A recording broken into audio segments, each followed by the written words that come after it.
Yo, what is going on YouTube? I am Germ here. So, just a couple of hours ago, Perkz actually posted this Perkz vlog, Goodbye EU, where he kind of reminisces and look backs at all the old rosters, all the old teammates, all of his old experiences, everything. Kind of just says thank you to G2, Carlos, everybody, the European LCS, the LEC, whatever you want to call it.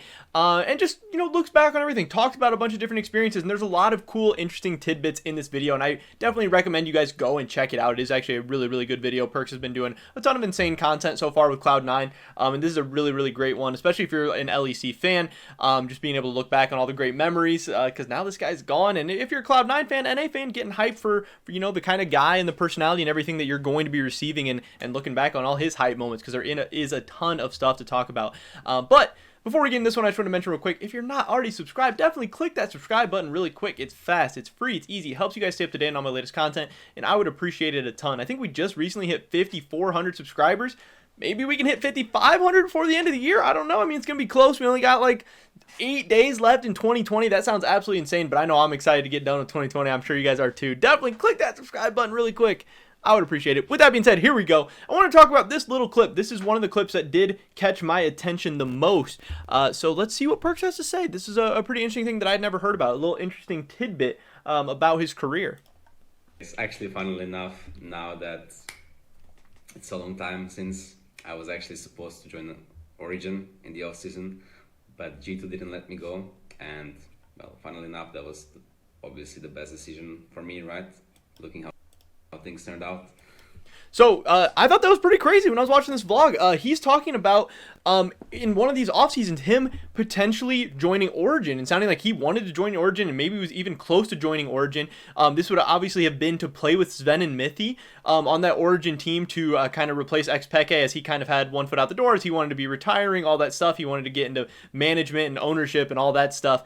And obviously Origen saw something in Perkz. They saw that he was this up and coming, really, really solid mid laner. And it's crazy because Origen ended up that year making it to the semifinals at Worlds. They ended up beating Flash Wolves before I think they lost 3-0 to SKT in the semifinal, if my memory does serve me correctly.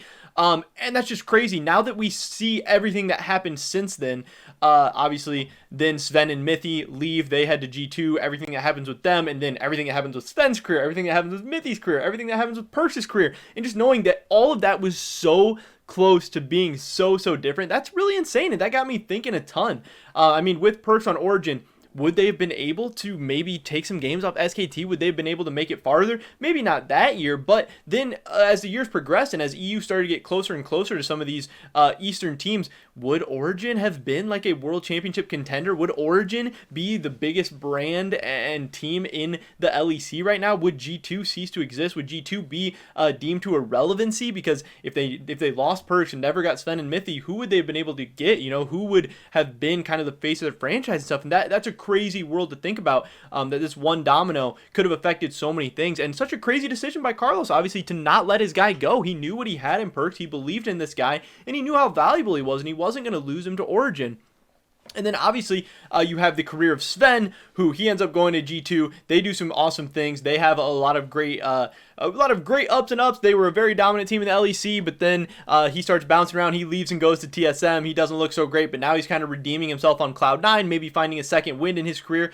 But how would all of that have been differently if he would have stayed on Origen? How would that team have done? Would SVEN maybe still be in Europe? Would he maybe have done better at international events? Would he have a more storied career at this point? And then same thing with Mithy. Who knows what would have happened with all of them? There's just so many things that could have gotten affected by this, and I do think it is really, really crazy. But the biggest thing is honestly just the two different organizations, how G2 could have been such a small organization. I mean, they've pretty much passed up Fnatic in terms of like fan base and just global relevancy. And I believe they were even more highly valued in that Forbes list, which is crazy because Fnatic has been a massive brand, massive organization for so long, huge fan base. But winning, being that dominant, being a team that's been to the World Finals and one of the best teams in the world with a ton of superstars, definitely helps in terms of your branding and all that stuff, especially with them picking up Reckless now. And yeah, that's another thing. Now that we have Reckless and Jankos and Wonder and all these guys on G2, they would have all been in different spots. They wouldn't have all teamed up for this super team at G2.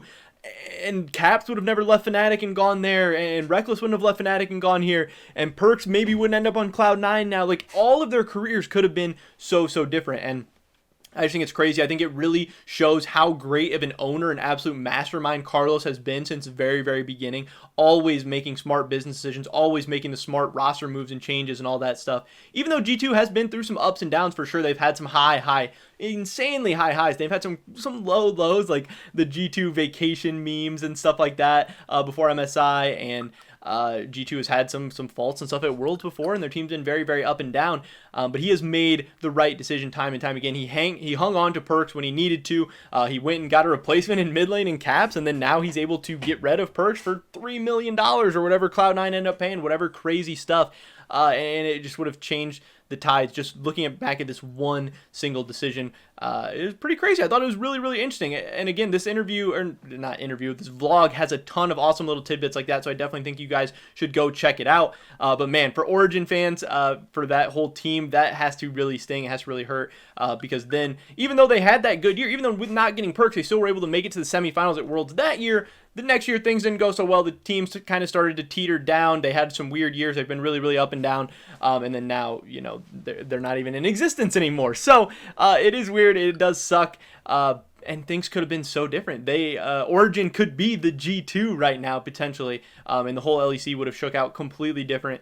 And it's crazy. But yeah, Carlos saved G2. And Perkz is happy too. He says, it was the best thing to ever happen to him. It was a great decision. It worked out for him. He thought he wanted to go to Origen. Origen thought they wanted him. And he got to stay with G2, and it worked out pretty all right for him in the end, which is just funny how things work out like that. But yeah, I think it is cool to get to hear these kind of behind-the-scenes tidbits. Again, Perkz is like, since it happened so long ago, I can finally just talk about it. I can say this. And that's always nice to hear these things. Even if it's years later, it's still cool to look back and talk and think, kind of theory craft in our heads what the world would have looked like. It would have changed the LEC. It would have changed the LCS. Teams like TSM with SVEN and Mythy, and Cloud9 now getting Perkz. Who knows what all would have happened, and what super teams could have potentially formed, and could they have rivaled Korean teams? Could they have rivaled Chinese teams? Would they have won world championships, world finals, world semis? Would they have made it farther? We'll never know, but it is really, really crazy to think about. And I love talking about stuff like that and thinking about stuff like that. And I love hearing little tidbits like this. So I'm glad that Perkz seems to be a really open guy, a straight shooter, tells you how it is, tells you what happened. And we do get a lot of awesome tidbits for him. But again, it does seem like he obviously looks back on his time at G2 fondly. He is very happy for Carlos and the things he did for himself and his career and him personally, even though they had some rough times in their relationship, and I'm sure they didn't end great. But he does obviously still have respect for him, and knows that where he is now is in large part, obviously he's his own talent, work ethic, drive, all that, but it's due in some part to G2 and the things they were able to do for him in his career. And if he was on Origen, different coaching staff, different ownership, different environment, would he be the player he is today? It's hard to say. You don't really know. But that is pretty much it for this video today, guys. Definitely drop a like if you enjoyed it. Leave a comment down below. What do you think about this? What do you think about if Perkz would have went to Origen? How crazy would that a team have been? Would it have worked out better? Would it have worked out worse? Would you have rather seen that alternate reality? I'd love to hear your guys' thoughts and opinions. Subscribe to down on the latest content. Check me out over at Twitch, twitch.tv/I_am_germ. Remember, if you're not already subscribed, click that subscribe button. Hope I catch you guys in the next one. But until then, peace.